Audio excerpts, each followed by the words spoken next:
बिस्मिल्लाहिर्रहमानिर्रहीम। अस्सलाम वालेकुम। आज जो मेरे पास टॉपिक है वो है ट्रांजैक्शनल लीडरशिप, जिसको हम हाईली डायरेक्टिव अप्रोच का नाम भी देते हैं। जिसकी वजह ये है कि ये लीडर जो है हिदायत देता है और अपने एम्प्लॉयज़ को गाइड करता है, ऑर्डर देता है उनको। तो मैं स्टार्ट करती हूँ। The best way to understand transactional leadership is to think of a typical transformation. Transactional leaders dish out instructions to their team members, use different reward and penalties, recognize or punish. This approach is highly directive. Due to the rigid environment and expectation, creativity and innovation are stifled. Confusion and dues work are eliminated because tasks and expectation are clearly mapped out by the leader. ये बात मैंने आपको पहले भी बताई है कि highly directive approach होती है इसलिए कि ये हिदायत देता है और अपने एम्प्लॉयज़ को गाइड भी करता है। इसके साथ साथ ये ऑर्डर भी देता है और उनको मोटिवेट भी करता है। ट्रांजैक्शनल लीडर को समझने का सबसे बेस्ट तरीका ये है कि वो चेंजिंग को मीन्स तब्दीली के बारे में सोचता है। वो चाहता है कि हमारी ऑर्गेनाइजेशन में न्यू आइडियाज़ आएँ और तब्दीली पैदा हो। और यहाँ देखें आप लिखा हुआ है डिश आउट इंस्ट्रक्शन। तो ट्रांजैक्शनल लीडर जो है इंस्ट्रक्शन को बांटता है, ये कह सकते हैं कि इंस्ट्रक्शन देता है और बहुत खुले दिल से देता है, अपने एम्प्लॉयज़ को टोटली गाइड करता है। रिवार्ड एंड पेनल्टीज़ की बात हो रही है यहाँ पे।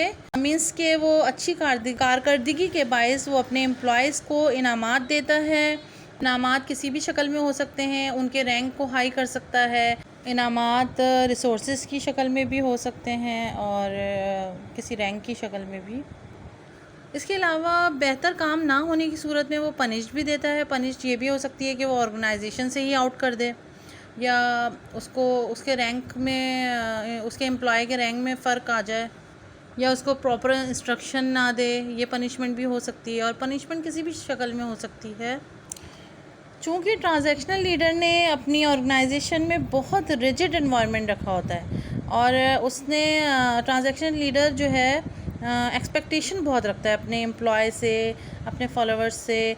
तो इन वजूहात की वजह से क्रिएटिविटी और इनोवेशन जो है बिल्कुल रुक जाती है, बिल्कुल ये समझें कि किल हो जाती है। क्योंकि हम ख़ुद भी ये बात नोट करते हैं कि अगर हम किसी ऑर्गेनाइजेशन में काम कर रहे हों तो वहाँ पे अगर बहुत ज़्यादा रिजिड माहौल मिले हमें, तो हम वो क्रिएटिविटी को और हमारे अंदर जो आइडियाज़ हैं वो हम शो नहीं कर सकते, बिकॉज़ प्रेशराइज होने की वजह से क्रिएटिविटी अंदर ही दब के रह जाती है।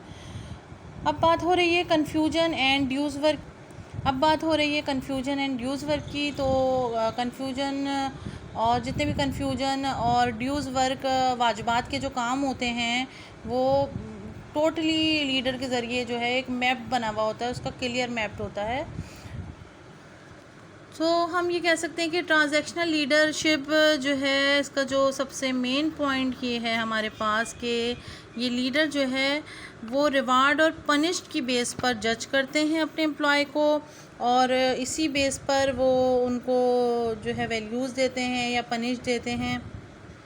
और इस लीडरशिप में रूल्स को फॉलो करने के लिए फ़ोर्स बहुत ज़्यादा किया जाता है और जिसने रूल्स को फॉलो किया तो उसको रिवार्ड दिए जाते हैं, अदरवाइज़ पनिश दी जाती है।